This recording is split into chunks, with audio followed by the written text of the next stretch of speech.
Good afternoon, everybody. My name is Mark Christiano. I am the GIS coordinator for the Kaibab National Forest. In addition to that hat, I am also the Forest Service representative to the AGIC Council, and I am also one of the co-chairs for the LIDAR, the AGIC LIDAR work group. With me today is Mariah. Forgive me, Mariah, I don't know how to pronounce your last name. Madsen, it's okay. Modson, and she is the moderator for this session. So she'll be looking at the chat window. Today we're going to sort of run through a variety of GIS tools. This is designed as a technical presentation, so I won't be doing exactly demos, but I'll be talking about different tools that have been developed. Some of the stuff I've done, a lot of it has been done by people who are way smarter than me, but I think are really interesting and cool to sort of bring to light and see kind of how the U.S. Forest Service approaches post-fire stuff. On the screen, you will see my email address. You are all more than welcome to email me with any follow-up questions. This presentation is somewhat modular. I will go from talking about like the bearer response to MTBS or some new fun tools we're developing. So I'm going to pause kind of at every break and give people an opportunity to ask questions, because if we wait to the end, you might be asking a question about 3 modules back kind of thing. Also, this isn't necessarily a huge group here, so if we do want to get a little discussion going, I think that's also worthwhile too. So, okay, if there are no questions and everybody can see my presentation, we'll get going. So, all right, looks quiet. Okay, so after the Magnum fire, GIS tools used in post-fire analysis. Let's see if this works. Okay, so, can you see my mouse, by the way? It's hovering over outline right now. Yes. No? Yes? Yes. Yes. Okay, cool. Because I may occasionally point to things. So, okay, so we're going to recap the Magnum fire. We're going to talk about the bear response. We're going to talk about ravage. We're going to talk about MTBS. We're going to talk about the second bear response. We're also going to talk about the Google Earth Engine tool the U.S. Forest Service has recently developed. And then finally, we're going to talk about some photogrammetry tools and some post-fire point clouds that we're thinking of developing kind of thing. So now I realize I just used like 4 acronyms, and many of you may have no idea what that means.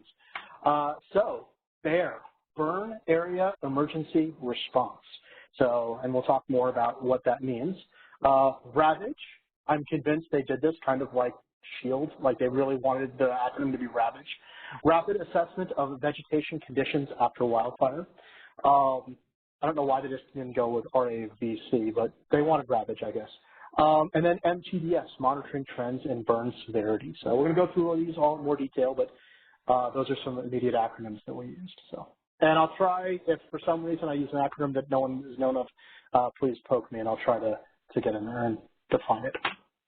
Okay. So the other thing I thought we'd sort of start off with, too, is a timeline to understand when some of this data shows up, okay, because not all of the data is immediately available. So the Magnum fire started roughly on June 8th, 2020. That's about when it got going. The fire was contained by June 29th. Now, when I say contained, it doesn't mean it's completely out. It just means at that point we were downshifting the resources. The Type 2 team was demobilizing, and control was basically handed back to the Kaibab at that point, and the fire was under control, and we had 100% containment of the fire. So the BEAR response, Burn Area Emergency Response, starts a little before the end of the fire. So that's when the team gets rolling on that one. And then you have somewhere between 1 to 7 days after fire containment to submit your BEAR report.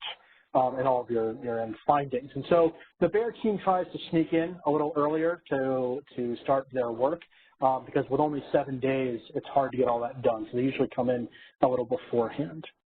45 days after that, the Ravage is produced. And then we had an aerial photo flight on September 2nd of 2020. That comes at the end when we talk about some of the point cloud stuff we want to work on. And then finally, MTBS occurs 12 to 18 months after fire containment. And so just sort of recognizing that here we are, it's October 20th, we have not reached MTBS. We will talk about it a little bit, but the MTBS data set for the Magnum fire has not been produced yet because it hasn't been a year. And I'll talk about that when we get there. So, Okay, so the other thing I want to sort of throw out there is a lot of times people ask me, hey, where can I go for information about fire? NCWeb is probably your best source. It is the official website for the fire you want to look for, and the information you'll find there is usually the most current. It's not to say that information does not leak out ahead of time, but I can guarantee you whatever goes up on NCWeb is authoritative. And so I always recommend, before you start listening to any other sources, go to NCWeb and find out what's really happening with your fire. So anyways, anytime, all you have to do is literally type NCWeb and like the name of your fire, and you'll probably find the page. So, okay, so what happened? What was the Magnum fire? What led to literally the largest wildland fire in the Kaibab history? You can see here with my little pointer, the Magnum camp, which is why it got the name Magnum fire. I think the official cause is still a little unclear, but it did start there. And so on June 8th, here we are, sort of zoomed in. Just to bring your attention to it, to the south is Big Springs. For those of you who may have gone camping there, some beautiful cabins are there. So by June 9th, the fire had grown 562 acres. It was spreading mostly sort of southeast and up through the canyons. And I should also, another thing to sort of throw out there, due to COVID, standing orders this year were full suppression. We were not looking at anything for resource protection. We were not thinking about, hey, can this fire provide some use? Our goal this year was to step on everything as fast as possible. So you'll see what happened even with attempts at full containment. You'll see what happened next. So June 10th. Oh, and what I did here is I wanted to show you the growth every day. So you'll see the previous outline, but the red shaded stuff is what grew each day. So the fire by June 10th, it started to continue to spread. It was now at 789 acres. So that's the total amount. And then June 11th, it jumped up to 2,233 acres. As you can see, it's sort of spreading northeast. Any efforts of containment are not working at this point. We're dealing with a hot, dry conditions, much like what we have right now, and it was spreading. So June 12th, boom. It jumped from 2,233 acres to 10,808 acres. That was a hell of a run. Just as a preview, this was not the biggest growth day. This was about 8,000 acres. It's going to go bigger, but we had a strong winds blowing northeast, and it just drove the fire up north. Part of what I want you to kind of look at is we're going to start getting into like the severity mapping, and you're going to see this stretch show up a lot in the severity mapping. I'll try to draw your attention to that. But now it is spreading drastically away from the Magnum camp, and you can see it's just starting to touch 89A up at this point here. So the next day, the 13th, it grew. Again, now we're at 19,792 acres, and this time Jacob Lake and all the facilities up there are starting to be threatened. There's a canyon that runs basically from this point and straight east. And so once the fire got in there and the winds just howled through, it just drove it straight at Jacob Lake. Heavy, heavy air suppression was used to defend Jacob Lake, and we're glad to say that all structures up there did survive. But it was touch and go, and we were pretty concerned about what would happen. Okay, June 14th. The fire starts to abate a little bit. It's not, the winds died down. You'll see that we don't have the massive growth. We're now at 24,684 acres. You'll notice this area down in here, this is 22. It's a major road, and there's a lot of steep canyons in there, and there was a lot of heavy burning that happened in there during that area. Okay, so on to the 15th. And we'll come back to this moment between the 14th and the 15th, and this is when the fire escaped past 89A and blew out up into beyond the other side of 89A. I believe there was efforts to try to hold it at 89A, but as you can see, it's escaped and moved over the road, and then the winds have picked it up again. Okay, June 16th, the largest growth of the fire in any one day. Okay, so we went from 29,661 acres to 47,506 acres. This is also the point the fire escaped the forest. Notice up northeast up there, it's crossed our boundary. So Rather large growth on that one day as well. The other thing to note, and we'll talk a lot more about this later with the bear response, is that we've shifted from ponderosa pine into pinyon juniper. And so we've changed the vegetation type, and that changes how the fire responds. On the 17th, we now sort of the winds turn more toward blowing to the east, and you'll start to see the fire creep toward that side, and some large growth there. There is some growth happening down here at the bottom, but at this point, fire crews have started to catch a lot of this stuff, and some of these start to turn into burnout operations. On the 18th, you can see we start to get these long fingers. Now, at this point, and you'll see this in the vegetation, it starts to drop off the side of the canyon, and there's not as much to burn up there, and that's one of the major reasons the fire starts to slow, as there just isn't any vegetation left to burn. It's dropping out of the forested area. I'm not sure. I think this big chunk here was a burnout operation. I'm not totally sure if that was natural. A lot of times we try to burn things out to sort of close off areas and prevent restarts. So you can see over here the fingers are still reaching out.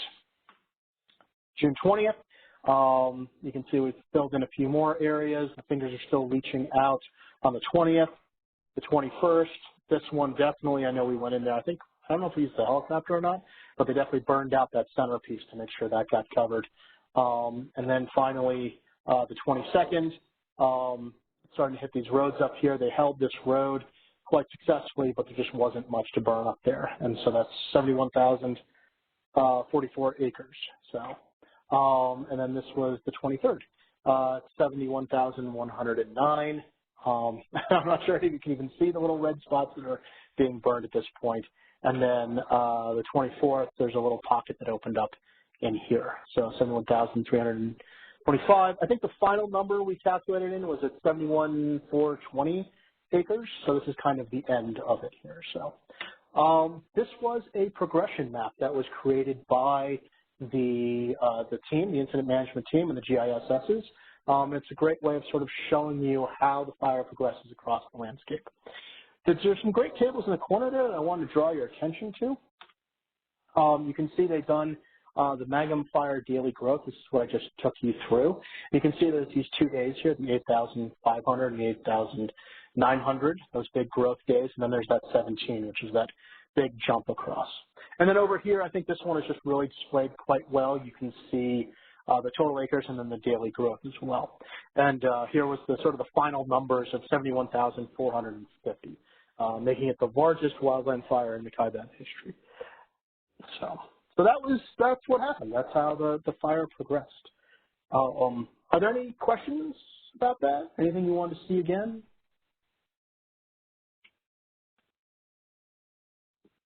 Okay, I'm not seeing anything in the chat, so we'll wander on. Okay, so, alrighty. So, as I talked about the timeline, the first thing that happens is the bear response. Mark, you had one. I think maybe she joined later. She asked what the cause was. Yeah, I don't have that information. I'm sorry. I think it was speculated that there might have been some old tanks kicking around in the Magnum campsite that may have, due to the high heat, exploded. But that's more rumor than fact. So I don't have a specific one. The NC Web still lists it as unknown. So I'd have to go digging for the final report. And unfortunately, I don't have that. So. Okay, so burn area emergency response support. Now this is something that's produced by GTAC. They're sort of the GIS think tank of the U.S. Forest Service. And this includes, as it says there, satellite, tracking fire progression, satellite overpasses, image acquisition, and then something called the BARC, which is the Burn Area Reflectance Classification. So we call it the BARC, and it supports the BEAR operations, and then the BARC is something that we then refine with field work to then generate the soil burn severity map. And that's kind of what we're going to see here. Below is and the nice thing about this, the BARC is a first approximation at soil burn severity on the burn land.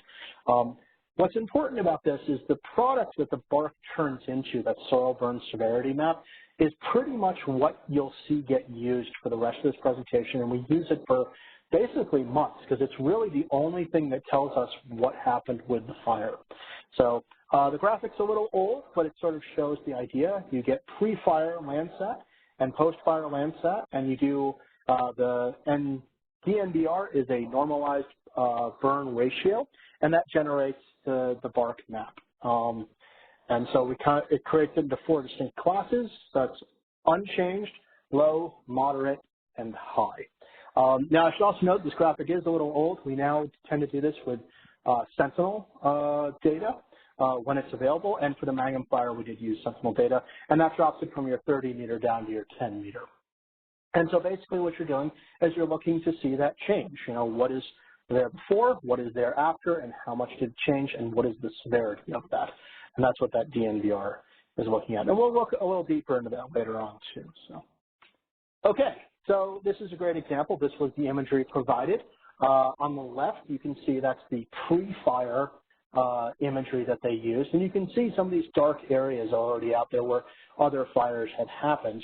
And then this is what was available when the BARC team, when the VAIR team showed up. And you can see, I really love this picture. You can just see the smoke plume pouring off of this. And this is where that 89A jump occurred. And you can just see the heavy fires burning there. So, and you can see the dark areas where the fire has burned through at high severity. So, this is what you now see on the screen was the data set that we used for the final soil burn severity. So GTAC is great. We're in constant communication with them, and we're talking to them about, you know, hey, you have better imagery. Can you get us something better? So, but when the VAIR team first arrived, we were still stuck. The fire had only burned about halfway across, so they were deploying in this situation, or they were preparing to at least. Okay, so this is the data set we get from GTAC. Green is unchanged, light blue is low, yellow is moderate, and red is high. And so what you can see is the June 16th one. There's still smoke. It's really unusable north of that little cutoff. Whereas on the right, by June 21st, using the new data, we had a much cleaner image that we could make some sense out of. So, so the way this works is that our job now is to refine this down with field work. And so we've taken the VAIR teams and really tried to advance them. What we're using now is Collector. And I take the BARC map as to whatever state that's in at that point and load it up onto ArcGIS Online, and then the teams go out, and we've created forms for them to do this. Now, this is a really great efficiency thing because we've taken the soil burn severity data sheet and moved that up. You know, when they used to go out in the field, they go out with cameras and GPS units and footboards and, you know, all sorts of things, and we've reduced all of that down to a single tablet that helps them navigate. And then they can collect the data. And what was great is I was sitting in my house in Flagstaff watching the team bring the data in. And so due to COVID, we really minimized exposure out there. And so what the soil burn severity looks like is this. It's a data sheet, and they begin to fill it out. And all we did was port that straight over. And so you can see they look at ash color and soil structure and all these things that soil scientists know lots about, and I really don't. But the thing that I'm really looking at is this new BARC classification. And so you see these little dots on the screen. That's where they've collected data. And the question is does the dot color match the color behind it? And if not, what are we going to do to change that? So, okay, and also you can see, like, this was Kit McDonald and when he collected the data and at what time kind of thing. So, and no BARC or VAIR presentation would be complete without pictures of the damage. And so this was, you can see they would go out and take pictures, and you can see just how hot that fire was burning. You can see all the organic matter on the ground has been burned up and the trees have been torched. The term they like to use is black sticked. So it's just completely a torched area. This photo I particularly think is interesting because you can see the damage, but also in the background, if you look closely, you can see there are some live trees out there. And so that's where, you know, as part of this process is trying to really narrow down what is the severity level, where did the trees get completely destroyed, where is it moderate, and that kind of thing. So now that we have all this information, the low, the moderate, the high, and all this field work, we go to try to fix the map. The problem is that especially with the Magnum fire, we ran into an issue. And you can see this red square here. This photo was taken in that red square. And, you know, obviously you guys may not have been doing this for very long, but you can tell that the photo is clearly a high severity area. Nothing has survived, but according to the imagery, it is moderate. And what we discovered is that because of the vegetation change, it was throwing off the signatures and the breakpoints in the low, moderate, and high areas. And if we adjusted so that the northern portion was appropriate, it completely destroyed the southern quality. So what we turned toward was our mid-scale vegetation dominance type. And so here you can see this sort of darker green is the ponderosa pine, and the lighter green up here is our pinyon juniper. So I used that and created masks and split apart the bark data into two data sets, and then we did the calibration based on that. Now, when we do the calibration, what we're looking for, just so you can see side by side here, you can see where most of everything from this narrow point south is really ponderosa pine, and everything north is really the pinyon junipers here. This is kind of what I want to show you. This is kind of what you're presented. They send you the data as a 0 to 255, and what you're really focused on are those breakpoints from no change to low, low to moderate, and moderate to high, and you begin to change those numbers to find so that you can, using the data the Bear team has brought back, you're looking to change those thresholds to get the map right to match what they've seen on the ground. And so by splitting these into two, we actually created two sets of thresholds, one for ponderosa pine and one for pinyon juniper. And that's pretty rare. That doesn't happen a whole lot on Bear teams, and I was excited to be part of that, and it made ultimately for a much better map by splitting these apart in the analysis. So on the left, you can see the soil burn severity map that we created.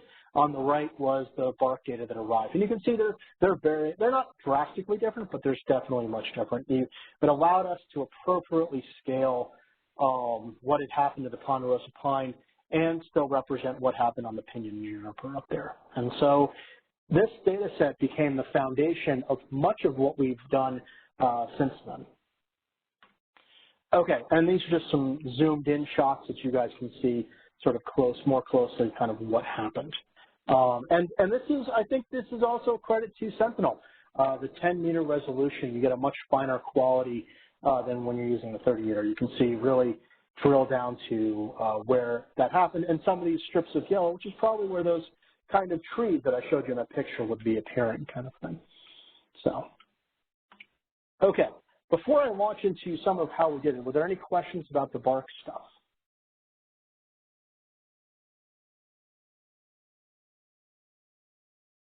Okay. All right.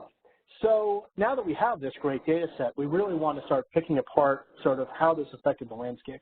And so here we have fire severity compared to fire history.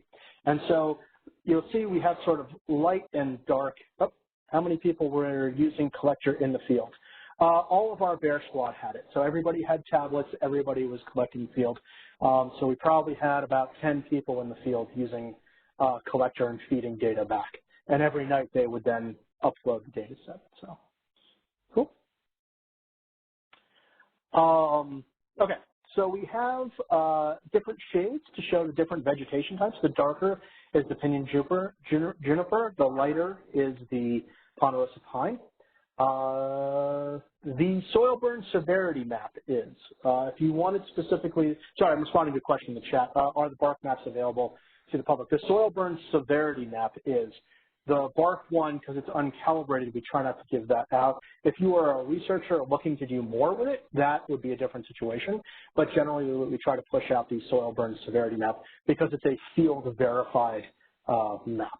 So, cool. Okay, so also in this map, you'll see the yellow, which is, or this sort of tan, which is the fire history for the North Kaibab. And then we have the hatching, which is where we've done prescribed bones. And so this was really interesting in delving into the behavior of the fire. And you'll notice that for the most part, anywhere where we've done a prescribed burn, we did not see moderate or high severity. In fact, in a lot of places, it stops right when it gets there. So it's really a testament to why we should be doing prescribed burns. And I think also when you look at some of the fire history, you sort of see the same thing. A lot of the areas where we've seen previous burns are, you'll see a much lower severity. I see Eric has graciously linked that for me. Eric is a rock star. He goes out on all these big fires and does lots of cool stuff, so he knows way more about some of this data than I do.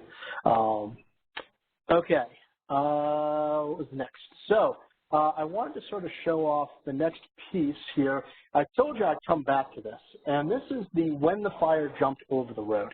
Now, this is just my conjecture. I am not a fire analyst or behavioralist. What I can say, though, is that we saw high severity on the west side of the road, and we saw low severity on the east side of the road, and we had a fire here in 2004. And there's a little gap right in between, and that's where the fire seems to have gone through and blown through into all these other areas. And so I think, once again, it sort of highlights why we need to do more efforts with the prescribed burns to help protect some of these areas. I don't know why the decision was made to leave that gap. I was not here at the time, but it left me wondering that had we done more prescribed burn north, had we brought it all the way up to this fire edge here, would the fire have escaped with such ferocity across the area? So that was that breakthrough that ultimately leads to that largest run in one day kind of thing. So, okay, any last questions before I leave this spare area? If not, I'll roll on to ravage. Okay. All right, ravage, rapid assessment of vegetation condition after wildfires. Now, the big difference, you'll see a lot of the data sets that will look somewhat similar to bear. The question was, do the bark maps help identify where the fire started? Not actually. Usually while the fire is going on, they're already investigating that, and they usually have a pretty good idea of the general origin spot. So I don't think the bark necessarily helps in identifying where this started. So usually they have a pretty good idea of the start point. So.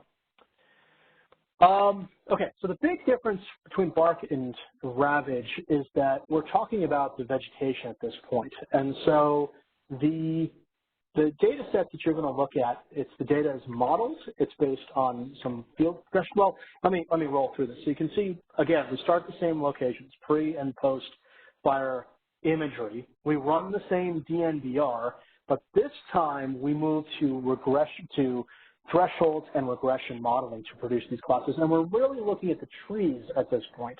And you'll see that in some of the data sets. But to walk through the process a little more, here you have the normalized burn ratio, the difference, and then you're looking at this relative difference burn ratio. And if you're really interested, the equation is down there at the bottom. And so you're producing this relative difference. And this graphic here was one that I kind of hope helps describe this. We're looking at this relative post-fire severity, and it's designed specifically to account for pre-fire vegetation density. And this data set is really driven toward our silviculturists and trying to understand things like basal area. And this was developed Jay Miller and Andy Thorpe. And I don't know where Jay Miller is, but Andy Thorpe is here at Northern Arizona University, I believe. And you can see from the graphic that they're looking at this relative burn difference. And so once you have this relative difference, they've done a ton of field work from 2001 to 2004, getting field plots to then feed that information into the severity models, so the spatial models that measure severity. And what that allows them to do is produce these dramatic classes. So to give you some idea, instead of just a low, moderate, high, this tries to capture like mortality of trees. And this is also important because we look at things like what can we do to salvage the trees out there. And so this data set helps with that. And so you can see here they're looking at canopy cover mortality. We also look at severity, which is admittedly kind of the same thing that the soil burn severity map is. And I kind of got interested in creating this presentation. So I grabbed them. I grabbed the different data sets. So on the left, we have the ravage severity. On the right, we have the the bark, and in the middle is what the soil burn severity map. I found it kind of interesting that the bark seems to underestimate the severity, and I would probably say that the ravage is overestimating severity. But again, because the ravage is not field checked, it's simply run through this model, there isn't any field checking. So I still think that the soil burn severity is probably a little more accurate when we talk about severity. Okay, other things, we got these two different basal area classes where we talk about the basal area mortality. There's one that's 4 class, which is the 0 to 25, 25 to 75, and then we also have the more gradation to it. So, and I don't know how much of a difference that really shows. I suppose it does looking at the two maps, but hopefully that this will help inform future timber sales in understanding how much of something has been lost. How the fire impacted timber sales was a big deal during the fire. This is actually a map that I produce daily. It shows the current sales or future sales that are planned for an area around Jacob Lake. And so every day we would chart the progress and then try to get some understanding of the fire impact to those areas. I haven't been asked to do this yet, but I suppose we should probably be going back through and using that basal area to look at these individual stands and get some sense of loss. At the very least, we can now do that. Oh, what's a sale? We sell the timber. Yeah, so there's timber operations up there. And so as part of the restoration efforts, we block out areas and then put those up for sale for loggers to come in, log them, and then get them to the mills and process it. So yeah, so we use timber sales in the CAIBAB as a way of restoration. So there's very specific prescriptions about the size of trees that can be taken. Yeah, there's the whole world called the Four Forest Restoration Initiative that can talk a lot more about that. But that's what we're selling up there. So this was earlier on. This was the 12th, and then this was the map. No, that wasn't the 12th. This was at the end of the fire. And so you can see it actually skirted around some of ours. But now silviculturists and timber sale admin can now take this data set and combine it with the ravage data and get some sense of how those areas have been impacted and what the loss is, and then they can adjust it accordingly. So, okay, that was sort of the end of ravage. I wanted to see if there were any ravage questions out there. So, okay, I can always come back. I want to make sure I get through everything. I guess I'm running a little longer than I thought I would. So, okay, so MTBS. I wasn't going to dwell too long on this because, as I said at the beginning, we don't actually have an MTBS analysis yet because it's not due out for another year or so. But it's the monitor trends burn severity. And I wanted to throw the graphic up. And I think this again, starting from pre and post fire, except the big difference here is that they're looking, now that it's been a year, that the post fire data is collected 1 year later past the fire. And so if there is now, instead of just looking at the soil, you can look at the vegetation. Did the vegetation come back? If the fire's severity is hot enough, it will destroy the seed base underneath and nothing will grow back. If it's not that hot and just the trees at the top got burned, then the vegetation will start to come up, and it gives us the most accurate map of the severity of that fire. So, but we're not there yet. So, okay, second bear response. Didn't we already do one of these already? So, interestingly enough, we kind of had a second bear response. The regional and national offices wanted to know more specifically what got damaged. Trails, roads, fences, archaeological sites, impacts by fire operations. And so I got this email, and I'm sure if you're a GISer, you've gotten that sort of vague email, I need help, can you do something response. So can you provide capacity? But they offered, overtime, so why not? We'll do it. And so one of the things they asked for was, okay, it's almost like a school assignment. How many miles of trail were in the moderate or high burned areas, and what was the terrain like above 15%? It seems like a straightforward question, but it actually took a little more work than we thought it would. this is one of the final maps. This was the Jacob Canyon Trail, and you can see we sort of buffered off the trail, and we tried to get some sense of above 15% and below 15% slope in the moderate and high, and try to chart that out. Because the money, this whole secondary thing is about money. You have to be able to prove that you have need, and GIS and maps are a great way of proving that. And so you don't get money for things that are in low or unchanged areas. You only get it for moderate and high. And so that's where our analysis had to focus. So this proved a little trickier than we originally thought, because you have to pull the spatial data, or the tabular data, out of the severity layers and attach it to your new buffered area. And you have to sort of break that out as you go. And so what we ended up doing was, and we found this on Esri, we used the Analyze tool with the Intersect tool to find where the line crossed the polygon boundaries. Okay, so every time the line crossed a polygon boundary, you can switch the output type to point, and that generated a point everywhere the trail crossed from one polygon to another. Now, you got to remember that we have lots of different polygons, right? Because we've got the high and the moderate, so there's the lines crossing multiple places. Once we did that, you can use the split line at a point tool to break apart your trail to fragment your trail line, and then you can use the spatial join tool to pull it in.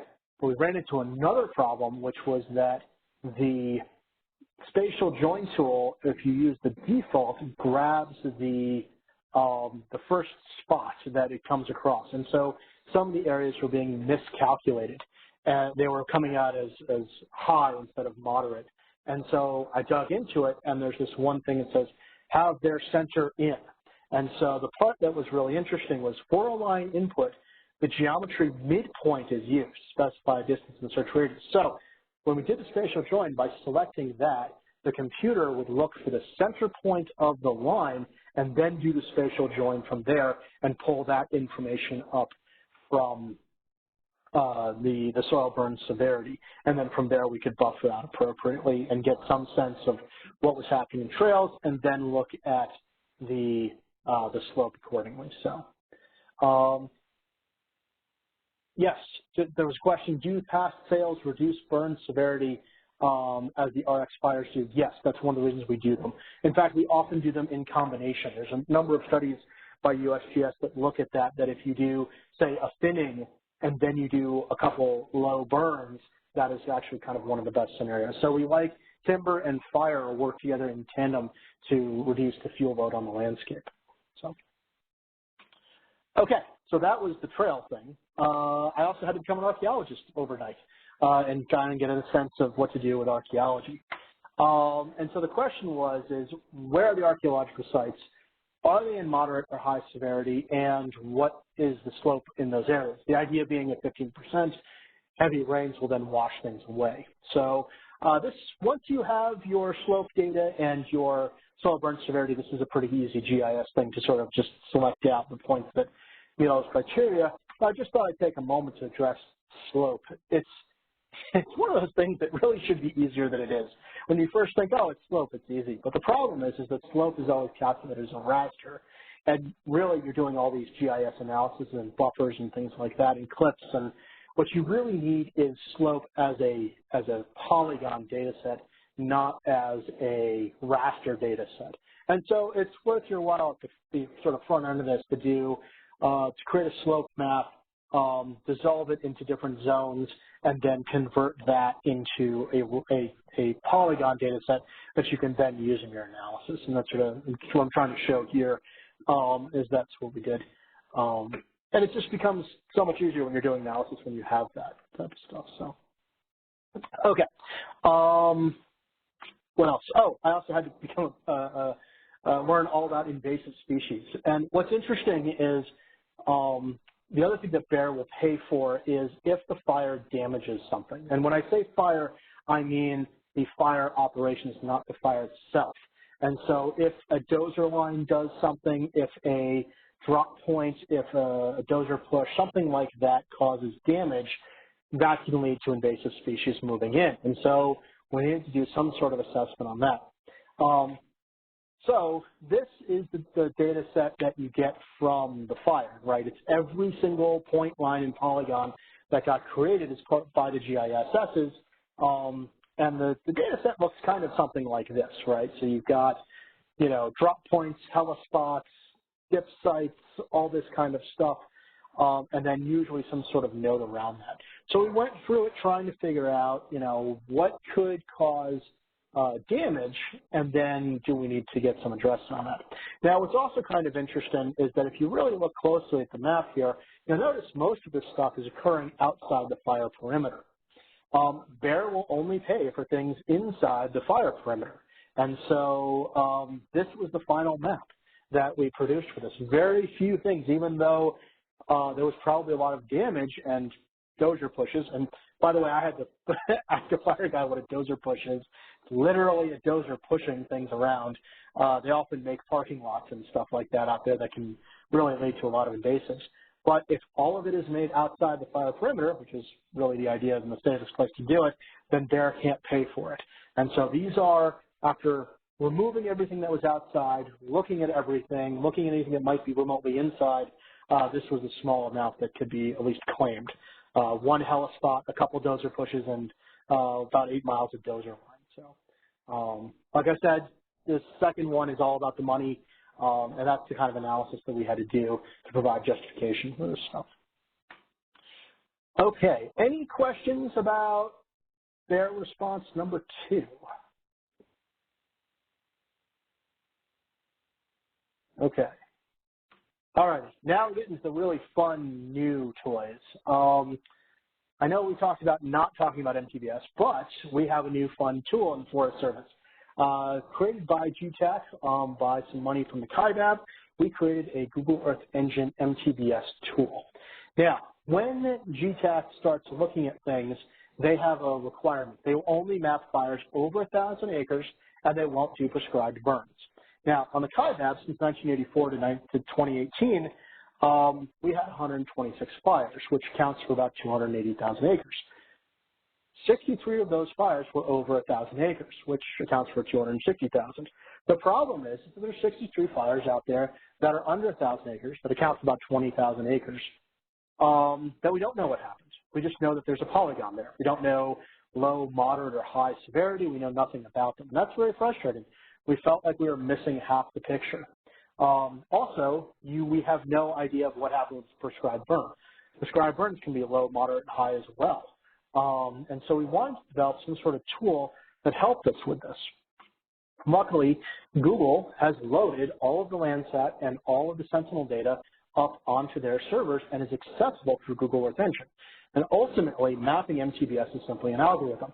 And so they built us 2 tools. And this is the first one, which is very cool. It allows us to simply go in and search for imagery. And you can see here where these arrows are kind of pointing, there's numbers that this exposes that is the number so you can find that piece of imagery, which really helps out.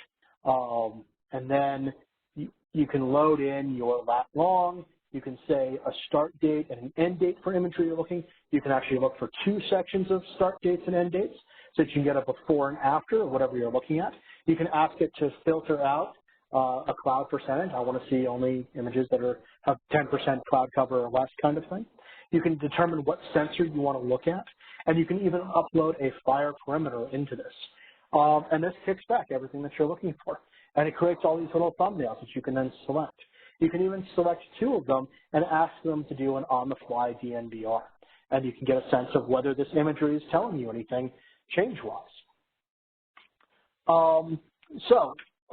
Once you've got your imagery, then you go to our second tool and you actually get to create that, you know, if it's really early, it would be a bark map. If it's later, it would be an MTBS map.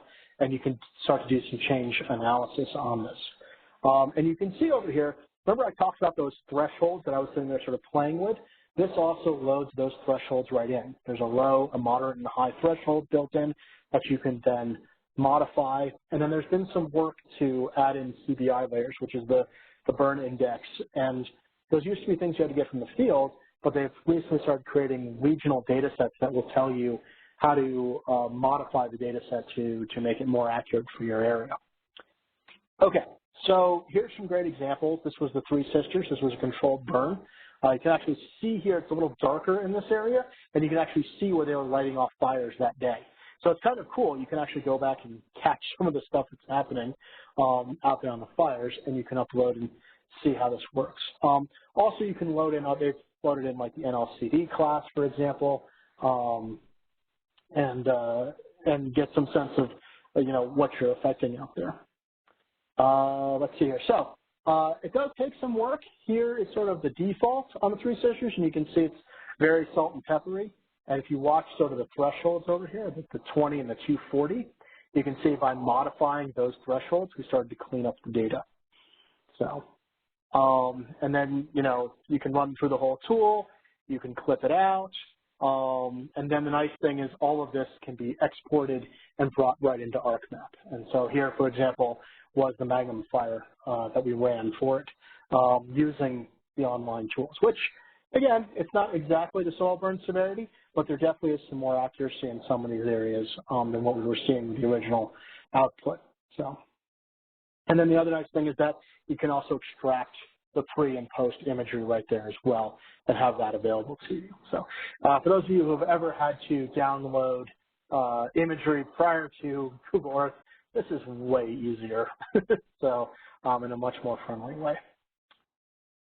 Okay, so running out of time, I'm just going to zip ahead and sort of show off the last little thing that we've got here. This is a very theoretical one. It has not happened yet, but it's using photogrammetry tools to create point fire. We were able to buy high-resolution imagery for the Magnum fire, 30-centimeter resolution imagery. It was relatively inexpensive compared to LiDAR. The goal of this is to use kind of the same tools that they use in drones to create point clouds, and from there to derive DEMs and digital terrain models. And then we have LiDAR for the whole forest, so you could use your canopy height model and then create a new canopy height model from the point cloud and then subtract the two. And all the data we've talked about up to this point is spectral in nature. It's low, moderate, high, but it doesn't tell us how the structure changes.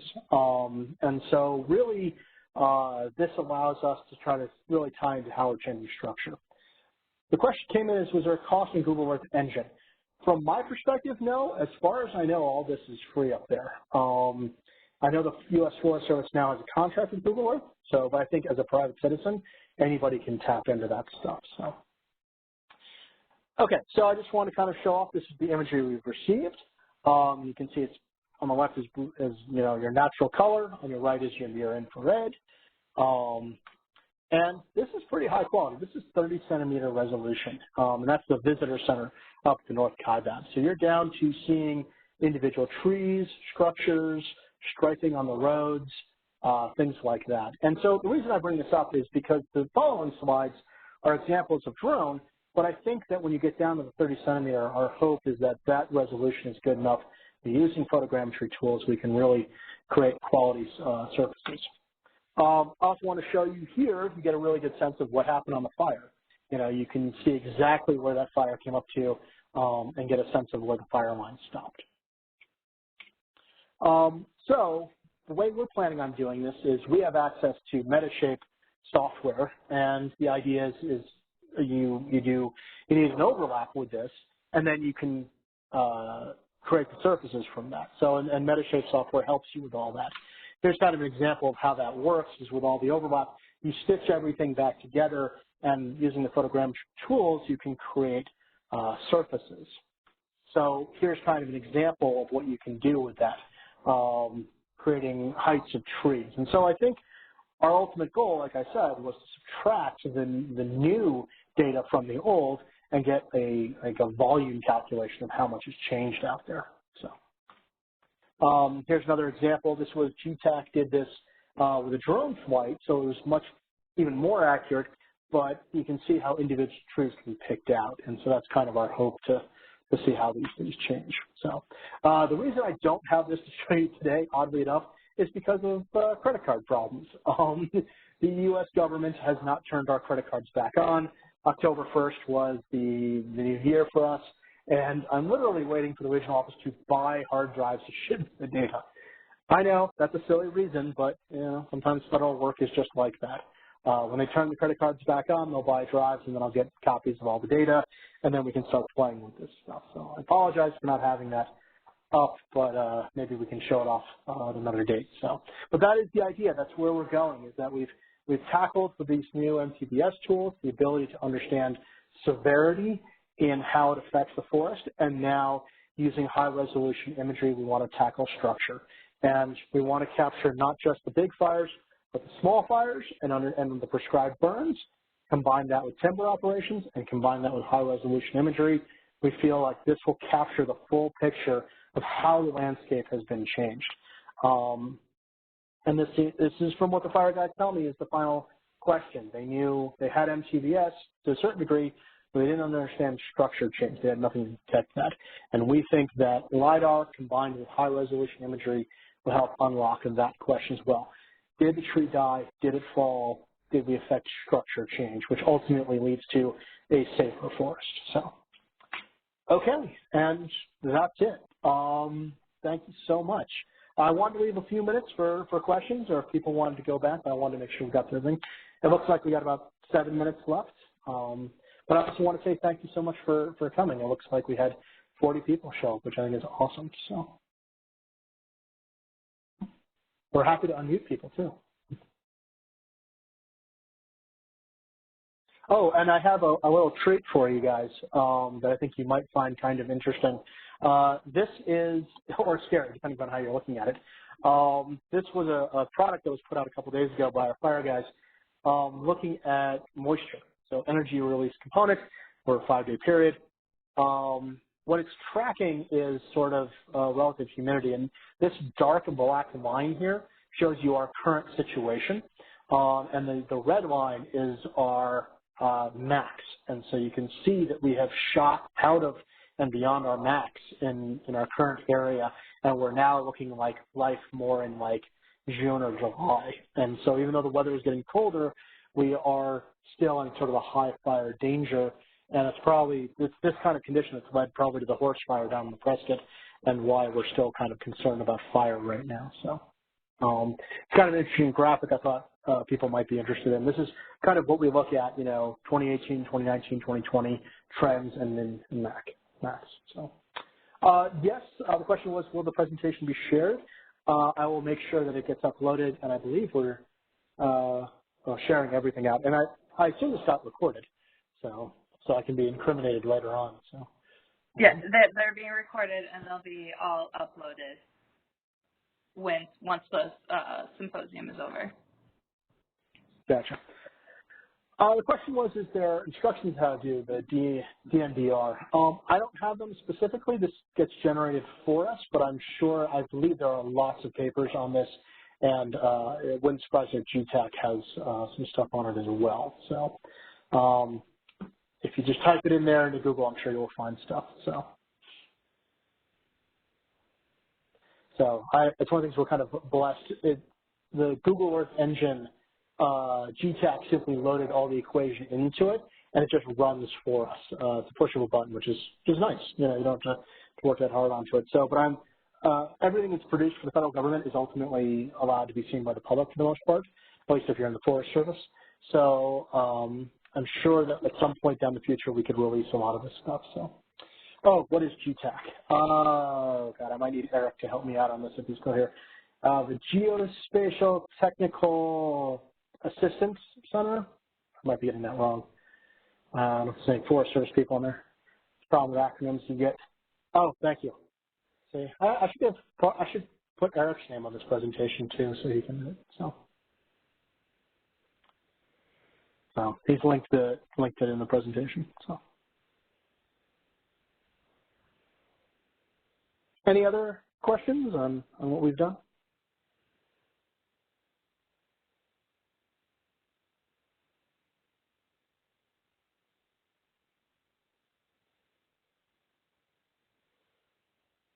Okay, well, I hope at the very least I've been entertaining. So I really appreciated you guys all coming to this, and I hope you found this interesting, and I tried to fill it with lots of cool pictures. If you have any other questions, my email address is there. You're welcome to contact me. And yeah, thank you so much.